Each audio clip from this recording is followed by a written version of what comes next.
Se você assistiu a terceira temporada de Round 6 e acha que entendeu tudo, talvez seja a hora de rever algumas coisas, porque no meio de todo o caos, das mortes e dos jogos, a série deixou várias mensagens escondidas.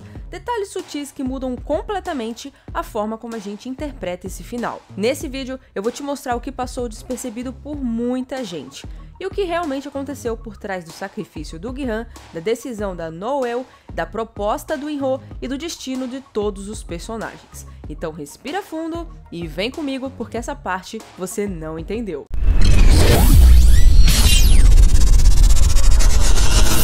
Oi gente, eu sou a Rafa, seja muito bem-vindo ao canal. Acho que é meio óbvio, mas não custa nada avisar, então esse vídeo aqui vai estar cheio de spoilers do final da terceira temporada e do final da série, obviamente. Então se você ainda não assistiu, fique por sua conta e risco. Agora, bora destrinchar tudo o que aconteceu. Bom, antes de destrinchar tudo o que aconteceu, eu acho que já é importante falar sobre um pontinho que aconteceu lá no final da temporada, que é bem importante. Tô falando sobre o fato de os jogos do Round 6 não serem exclusivos da Coreia, como a gente viu ali no final. Provavelmente isso está acontecendo em todo o mundo. O que antes parecia uma aberração isolada, bancada por alguns bilionários extremamente cruéis e sem nenhum traço de empatia, na verdade se demonstrou um entretenimento global. Mas eu já tô me adiantando muito e já a gente volta a falar sobre isso. Vamos por partes. Logo no finalzinho da temporada, chegando ao último jogo, o Gi-han é convidado a falar com o Frontman e nesse momento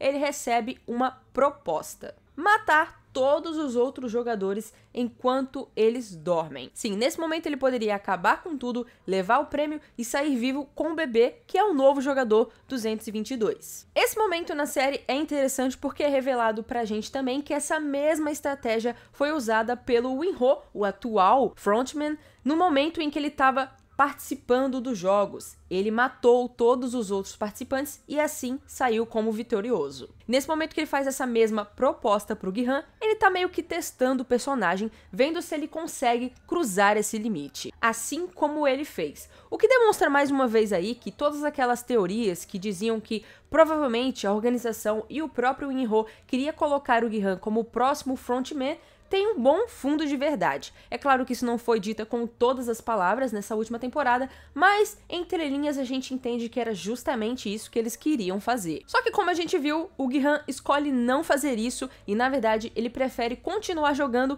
mesmo correndo todo o risco, tanto ele quanto o bebê recém-nascido. Ou seja, ele prefere vencer o jogo ou morrer sem virar um monstro. Isso é o que demonstra mais uma vez como o Gi-han, em meio de todo aquele caos, em toda aquela ganância e tudo mais, foi o único que não perdeu a sua humanidade. Porque sim, a série desde a primeira temporada quer demonstrar pra gente alguns pontos sobre a ganância, sobre como funciona o ser humano, e aqui nesse final da temporada não é diferente. Tudo isso já vinha sendo abordado e aqui no final isso se estreita ainda mais, porque nesse momento final a gente vê como os vilões aqui não são só o Frontman e os VIPs que estão vendo tudo aquilo acontecer. Justamente depois desse momento que o Gi-han decide não matar os outros jogadores, eles vão para a etapa final dos jogos. E é aí que a gente vê o retrato da podridão humana mais uma vez, só que no seu extremo. Porque o jogador 100 e os outros ali na reta final são extremamente horríveis. Porque nesse momento do jogo eles decidem matar o jogador 222, ou seja, o bebê recém-nascido. E como se isso já não fosse horrível por si só, a gente se depara com um dos piores personagens, que pode ali no momento final ter ajudado de certa forma o Gi-han e o bebê,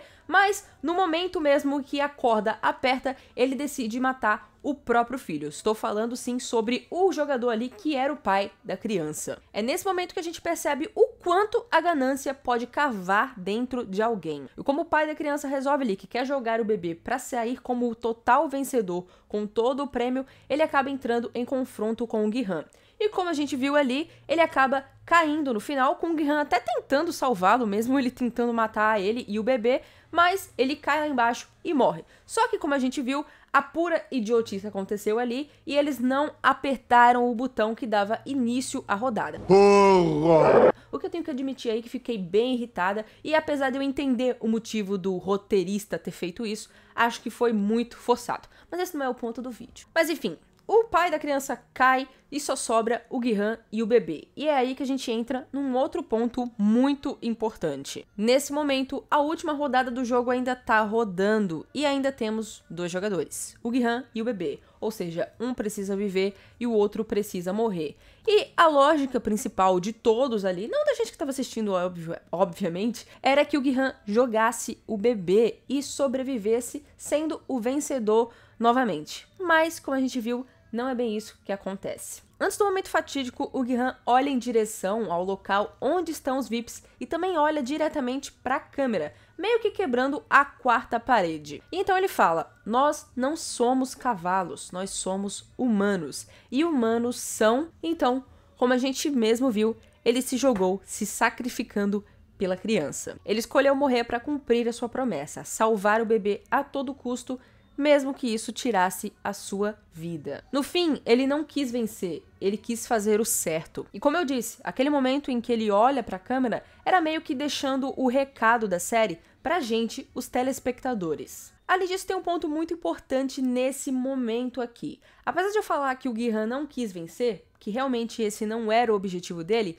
de uma maneira moral, ele venceu o frontman, o In-ho. Porque a todo momento, desde a 2ª série, a gente vê que o frontman tá desafiando até onde a humanidade do Gi-han vai, até onde a fé dele na humanidade vai. E nesse momento, quando ele decide salvar o bebê, prova aí mais uma vez que a humanidade ainda tem esperança. E que, de certa forma, o In-ho, o frontman, perdeu, porque o Gi-han não fez aquilo que ele esperava fazer. E você pode até não ter gostado da morte do Gi-han propriamente dita, e eu já digo aqui também que, de certa maneira, eu não gostei, não especificamente só pela morte dele, mas por todo o resto que acontece nesse final da série, mas quando a gente pensa nessa mensagem que a série quer passar, é bem da hora. Tanto que se você prestar bastante atenção, essa morte dele leva para outro ponto e para outro personagem que a gente tem que citar aqui nesse vídeo. Enquanto tudo isso estava acontecendo, aquela guarda-rosa que era uma desertora e tudo mais, a Noel,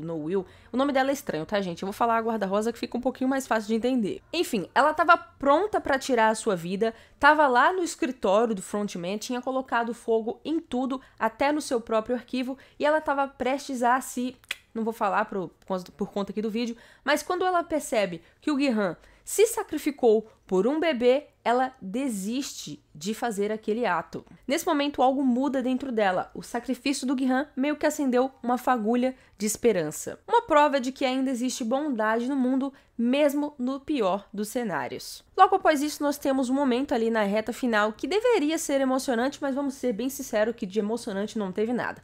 Tô falando do encontro do Jin-ho e do seu irmão In-ho, que foi bem sem graça. Os dois se encontram ali no momento em que o In-ho tá pegando o bebê, que é o vencedor. O Jin-ho olha pra ele e só fica gritando o porquê dele ter feito isso tudo, e a gente não tem essa resposta, assim como o seu irmão. Foi bem decepcionante, essa foi uma coisa que eu realmente não gostei. Mas depois disso tudo, a gente pula para um outro momento que dá meio a resolução do que aconteceu com o bebê e até mesmo do que aconteceu com o In-ho também. Nós temos o Jun-ho chegando em casa e lá ele encontra a bebê, jogadora 222, com um cartão contendo todo o dinheiro do prêmio.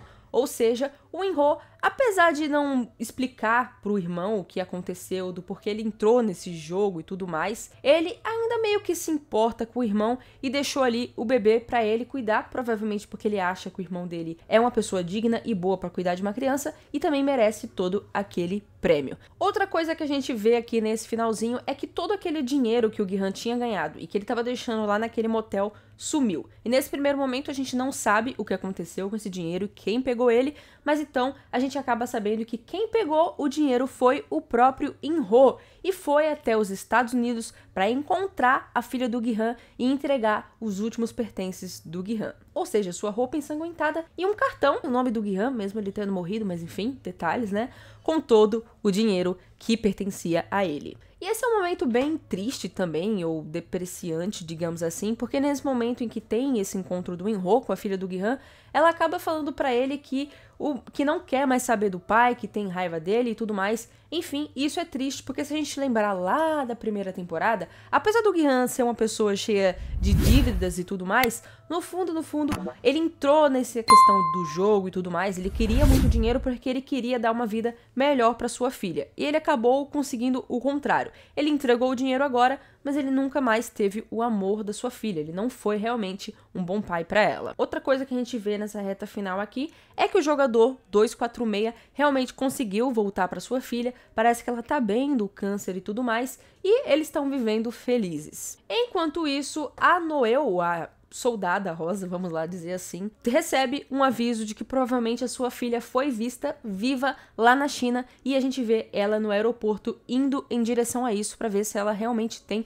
o reencontro com a sua filha. E tem um detalhe muito interessante nessa cena aqui que talvez tenha passado despercebido pela grande maioria das pessoas. A gente vê ali que tem um reencontro de um rapaz com uma mulher que parece ser sua mãe, mas para quem não se lembra muito bem de algumas coisas, principalmente lá da primeira temporada, talvez tenha ficado um pouquinho perdido nesse ponto aqui. Vocês se lembram da Sai Byeoki, uma das finalistas lá da primeira temporada, que era uma personagem bem interessante e bem importante, que fez até uma pontinha aqui nessa terceira temporada, no momento em que o Gi-han quase mata aquele jogador 100, ela aparece dizendo para ele não fazer isso, porque ele não é esse tipo de pessoa.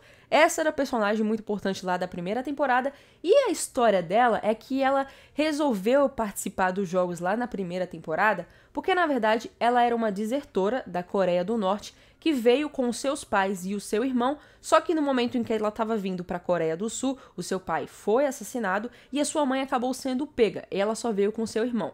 Ela entra nos jogos porque ela quer conseguir dinheiro para conseguir trazer a sua mãe da Coreia do Norte, mas como a gente bem sabe, ela morreu. E esse momento aqui, no final da terceira temporada, demonstra a resolução desse caso, mostrando que finalmente o irmão dela conseguiu se reencontrar com a mãe dos dois. Ela conseguiu vir da Coreia do Norte agora para a Coreia do Sul. Então parte do desejo da Sai Byeoki se tornou realidade, só que ela não está presente. Mas aí a gente tem essa resolução dessa personagem que era bem querida lá na primeira temporada. E aí a gente tem um momento realmente final da temporada e o final da série, que é quando o In-ho já saiu lá da casa da filha do Gi-han e tá andando pelas ruas da cidade de Los Angeles. Então ele dá de cara com o quê?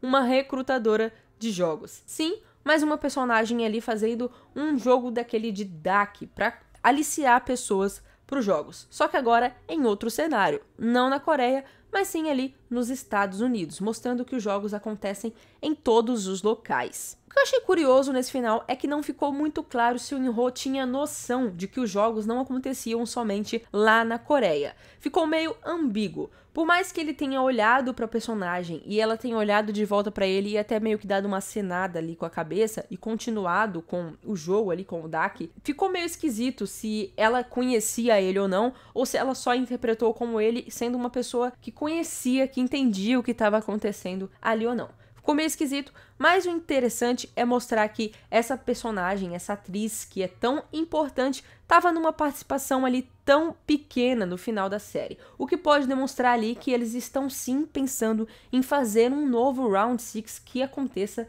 nos Estados Unidos. O diretor já tinha falado que esse seria o final da série, mas poderia ter alguns spin-offs, e eu acho que pra mim isso deixa bem claro. Além disso, é importante falar também que algum tempo atrás, há não muito tempo, foi revelado que haveria meio que um remake de Round 6 pela própria Netflix, que aconteceria nos Estados Unidos, o Round 6 América, digamos assim, e que o diretor seria inclusive o David Fincher. Então pode ser que isso aí, essa pequena ceninha ali do final de Round 6, já seja o começo desse novo spin-off que eles já tinham sido falado há um bom tempo atrás. E aí não dá pra saber se a atriz que tá ali, que é a Cate Blanchett, que é uma atriz renomada, vai participar dessa nova série ou não, ou se ela serviu só pra fazer uma menção ali importante no final mesmo. Enfim, fica aí as perguntas, mas a mensagem que quer passar mesmo que não haja um novo spin-off daqui pra frente, é que os jogos só mudaram de endereço. Mas enfim, gente, a verdade é que você pode até não ter gostado do final da série e pra mim tá tudo bem, porque eu também não gostei muito quando se trata de alguns detalhes. Mas o ponto principal aqui é que o Gi-han morreu e a morte dele foi necessária para passar uma mensagem, mesmo que essa mensagem tenha passado de uma maneira não tão agradável. Como eu disse antes, foi uma mensagem de que, apesar de todas as adversidades, de toda a maldade e tudo mais, a esperança ainda existe e a humanidade, a bondade das pessoas ainda podem haver. Assim como aconteceu com o Gi-han, que teve todos os motivos para virar um monstro ali dentro, mas se manteve com suas crenças. Agora eu quero saber, você teria feito a mesma coisa que o Gi-han fez ou teria cruzado aquela linha para sobreviver? Comenta aí embaixo que eu quero saber. Se você gostou desse vídeo, deixa seu like, se inscreve no canal e ativa o sininho para não perder outros vídeos de críticas, outros vídeos de curiosidades, ou de tudo um pouco por aqui. Tenho certeza que você não vai se arrepender. Aproveita e veja os outros vídeos do canal e, é sério, deixa o like que você me ajuda muito. Muito obrigada e até mais!